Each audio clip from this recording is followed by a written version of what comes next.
সমাজবিরোধী কোনো ব্যক্তি, দখলবাজ, চাঁদাবাজদের স্থান এই দল বরদাস্ত করে না। বিএনপির নাম ভাঙিয়ে কেউ অরাজকতা, বিশৃঙ্খলা সৃষ্টি করতে পারে, কিন্তু দল যখনই এই ধরনের কোনো ঘটনা অবহিত হয় তখনই তাদের বিরুদ্ধে সাংগঠনিক ব্যবস্থা গ্রহণ করতে দ্বিধা করেনি। বিএনপি জন্মলগ্ন থেকেই গণতান্ত্রিক সংবিধান ও সুশাসনের জন্য আইনি ও প্রাতিষ্ঠানিক কাঠামো নির্মাণ করার মাধ্যমে ন্যায় বিচার নিশ্চিত করা এবং এর জন্য যখনই আবার সেটা বিপন্ন হয়েছে তখন তার জন্য নিরবচ্ছিন্ন সংগ্রাম করে এসেছে। এই দল মনে করে একটি আদর্শ রাষ্ট্র ও সমাজে নেতৃস্থানীয় মানুষদের যোগ্যতা, দক্ষতা, ন্যায়পরায়ণতা, সৎ ও মানবিক গুণাবলী থাকা অনেক গুরুত্বপূর্ণ বিষয়। বিএনপি যতবারই ক্ষমতায় এসেছে ততবারই উল্লিখিত বিষয়গুলোকে অগ্রাধিকার দিয়েছে। জাতীয়তাবাদী শক্তির সমবেত ধ্বনি হচ্ছে সুশাসন ও ন্যায় বিচার নিশ্চিত করা। নানা ধরনের বয়ান দেয়া হচ্ছে।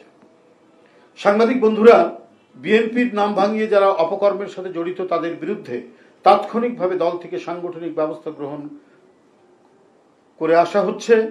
দলের ভেতরে থাকা অপকর্মের সাথে যুক্ত হলে, দলের ভেতরে থাকা কোনো ব্যক্তি অপকর্মের সাথে যুক্ত হলে তাকে কোনোভাবেই ছাড় দেওয়া হচ্ছে না।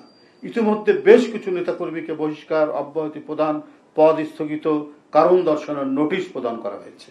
আমরা লক্ষ্য করেছি দলের পক্ষ থেকে এহেন চলমান সাংগঠনিক ব্যবস্থার বিষয়ে গণমাধ্যমে খুব একটা উল্লেখ করা হয়নি।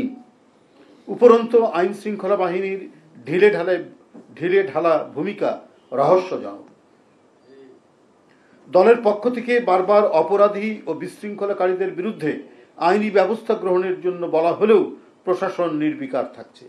আমরা অনেককেই বলছি, টেলিফোন করে বলছি যে এবং তারা বিএনপির নাম ভাঙিয়ে কাজ করছে, কিন্তু আমরা পুলিশ প্রশাসন বা প্রশাসনের কাউকে বললে পরে তারা নানা অজুহাত দিয়ে সেটাকে ডাইভার্ট করার চেষ্টা করছে। এর কারণ কি আমরা বুঝতে পারছি না। দুষ্কৃতিকারীদের বিরুদ্ধে আইনি ব্যবস্থা গ্রহণের জন্য দল থেকে প্রশাসনের সাথে যোগাযোগ করা হলেও প্রশাসন কোনো সহযোগিতা করছে না। অন্তর্বর্তীকালীন সরকার ক্ষমতাসীন হওয়ার পর থেকে এখন পর্যন্ত পুলিশ প্রশাসন খুব একটা সক্রিয় হয়নি, বরং কোনো কোনো ক্ষেত্রে কেউ কেউ উদ্দেশ্য প্রণোদিতভাবে কলকাঠি নাড়ছেন বলে স্পষ্টত প্রতীয়মান হয়। এরকম পরিস্থিতি চলতে থাকলে সমাজ, সংস্কৃতি, সভ্য আচরণ বিপন্ন হয়ে পড়বে। প্রশাসনিক এই নিষ্ক্রিয়তার কারণে জনগণের এখন জীবন মরণের প্রশ্ন।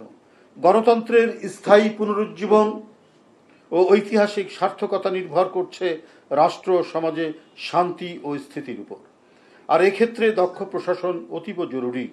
কিন্তু আওয়ামী আমলের কালো টাকা ও তাদের দোসরদের আন্ডারগ্রাউন্ড তৎপরতার কারণে দুষ্কৃতিকারীরা আশকারা পাচ্ছে এবং সমাজে নৈরাজ্য তৈরির সম্ভাবনা সৃষ্টির আলামত দেখা যাচ্ছে, যেটার আমরা ঘোর বিরোধী।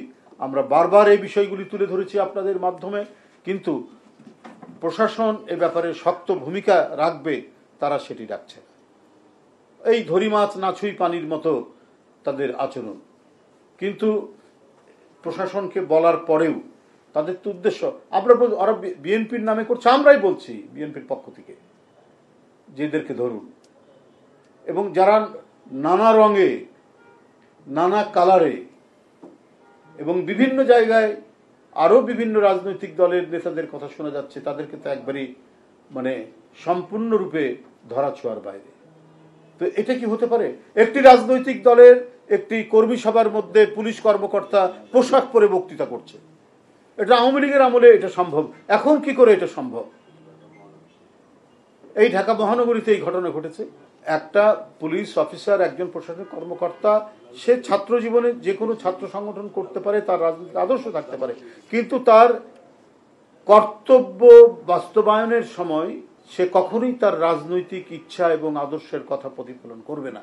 এখন কেন এটা তো আমরা দেখেছি মুজিব কোট পরে এসপিকে বক্তৃতা করতে আওয়ামী লীগের আমলে।